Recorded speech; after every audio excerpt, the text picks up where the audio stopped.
Okay, so sorry for the beeps. I'm taking off to go get some coffee and lesson plan for this week.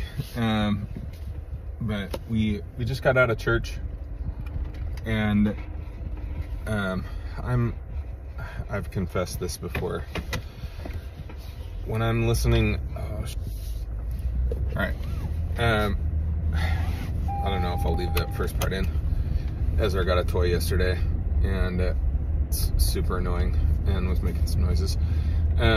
Anyways, we got out of church, and we were in Galatians 4, and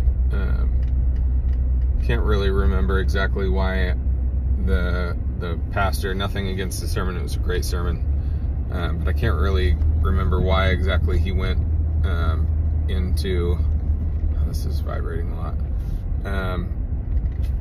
into Exodus 32. If you're unfamiliar, Exodus 32 is the chapter, I don't know that I would have been able to remark on that perfectly, but Exodus 32 is the chapter that Moses has gone up the mountain, and the Israelites are down at the base of the mountain with Aaron, and the people, like Moses is like an hour late coming down because he's with God, and it's crazy. And he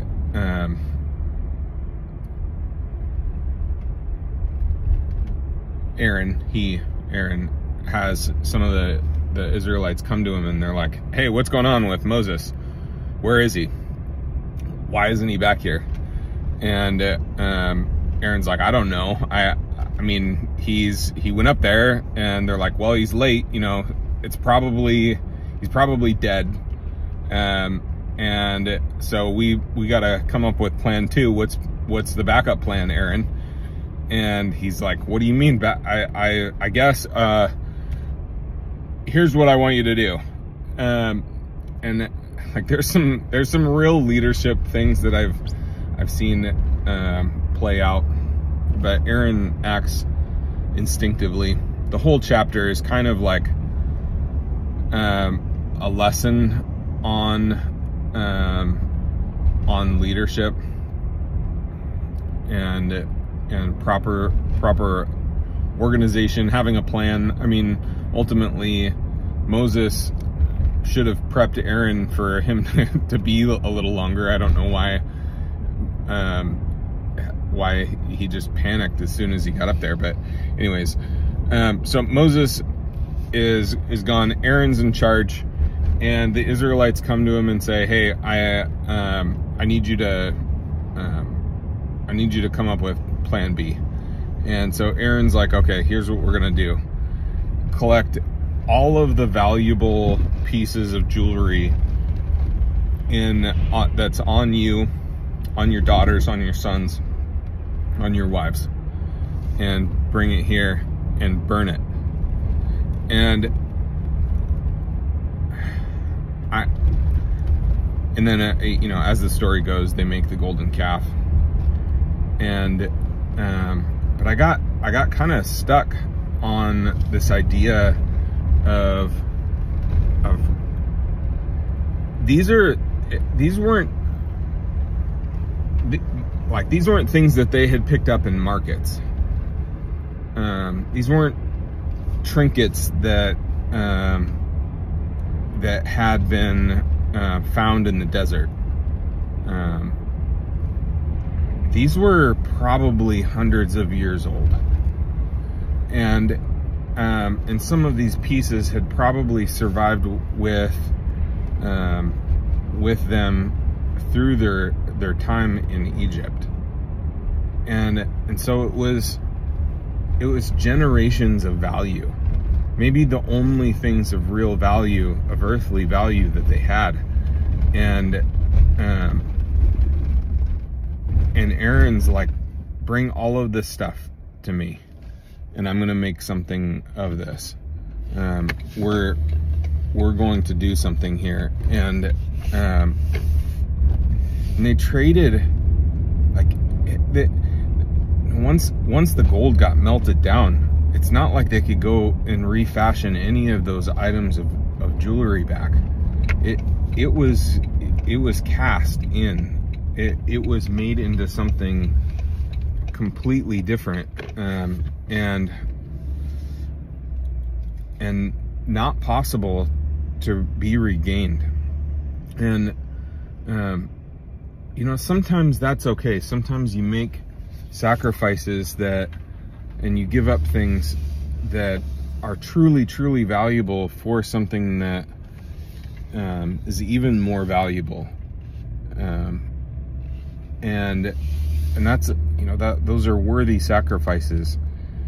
In this case, though, they were being sacrificed for something that was of no value. They were casting into the fire something of ultimate value to them, you know, of ultimate historical value and significance and monetary value on earth. I mean, it was treasures that they were giving up, and for what? Truly a false promise of something that was of no value. I mean, the golden calf, sure, it was worth its weight in gold, but not much more. And because, you know, what good could it do to save them, or guide them, or protect them? And so the message was about idolatry, and about, you know, how subtle it can be. But in this case, it wasn't subtle really at all.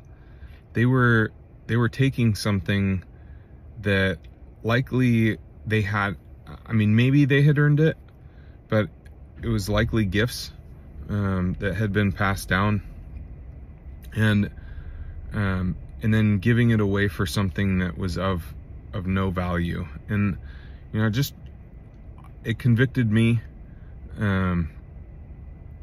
Time is probably the thing that I give up the most. And it's probably the thing that I've, certainly you can't get back time. But what are some of the things that you've given up, that or you might be thinking that you give up? You know, I think about all of the things online that draw us in with a promise, a promise of feeling like you belong somewhere, the promise of something like love or acceptance, or satisfaction. And what do we trade for that? If it's false, anything that we give up for those things is lost. And so much of it sounds silly, but I used to play Clash of Clans a lot. And Mrs. Knutson's probably not going to listen to this. Let's just be honest. There's going to be like 10 of you that hear this. Maybe 3 or 4. But I'd play Clash of Clans and I'd just spend money on it. Like, it kind of started on when we were in China the first time. It was a good distraction. Like, it was fun. I enjoyed after work sitting on the couch and gemming my way to a nice base. I put in a lot of time, but I spent probably several $100s worth of money over the course of a couple of years on the monthly packs and all of that kind of stuff. And what do I have for it? I have the ability to brag about having a Max Town Hall 14. And as an almost 40-year-old, that is not something that I'm proud of. That is of zero utility in this world, other than being a silly anecdote on a YouTube video.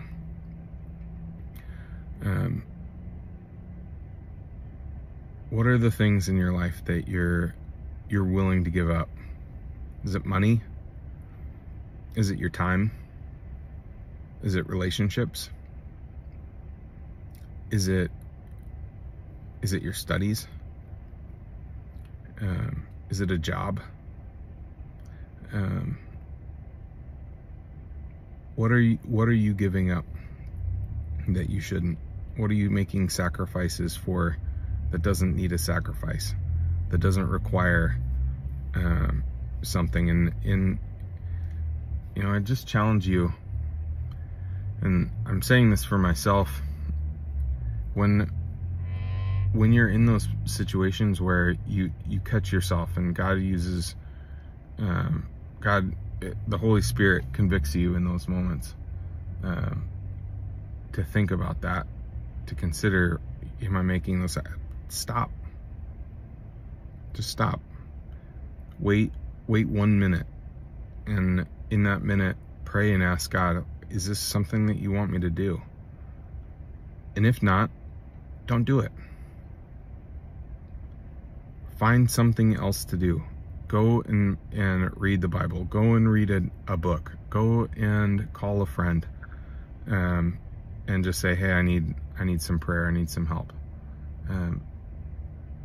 Because those are the times where your discipline becomes stronger.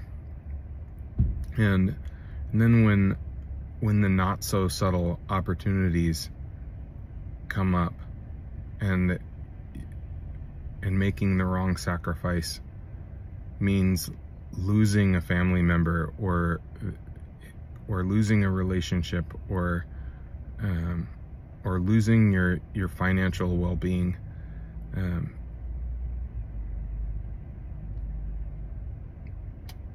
it's not taking every ounce of you to protect that.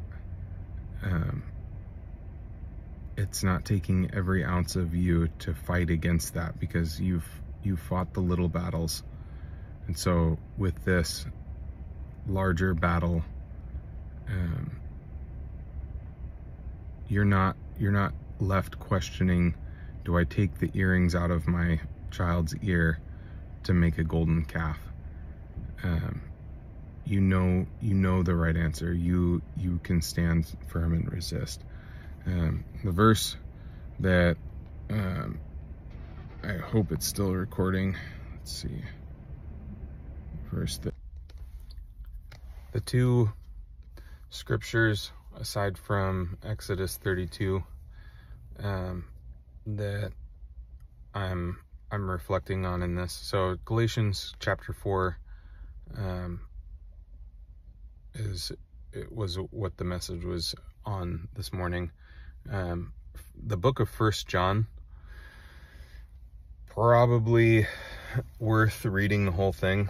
Maybe if you're not in a particular section of the Bible this week, and this is something that's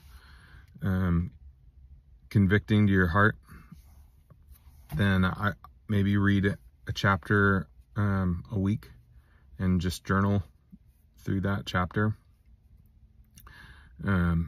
There's a lot in there. It ends with John uses little children as a phrase repeatedly in that chapter, and he ends the whole book. Sorry for the spoiler alert. With, dear children, do not make false idols. He wraps up the whole letter after saying, and it's a summary. I think it's a summary. So go back, 1 John chapter 1, maybe Monday 1 John chapter 2, and so on and so forth. There's only 5 chapters. So, and then Luke 16, I think it's Luke 16:13, where he says, no one can serve 2 masters. Man cannot serve both God and mammon, or the love of money, which is mammon. And I think Exodus 32 was probably in Paul's mind when he wrote that, or not Paul. Well, I mean, it comes out of, it's in, I can't remember if it's in Mark or not. If it's in Matthew and it's in Luke, it's probably in Mark, but it's in Matthew, and it's in the book of Mark. But yeah, so those are the scriptures. So Luke 16 and Galatians 4, I guess it's not 2 scriptures, Exodus 32 and the book of 1 John. Hope you guys have a great week.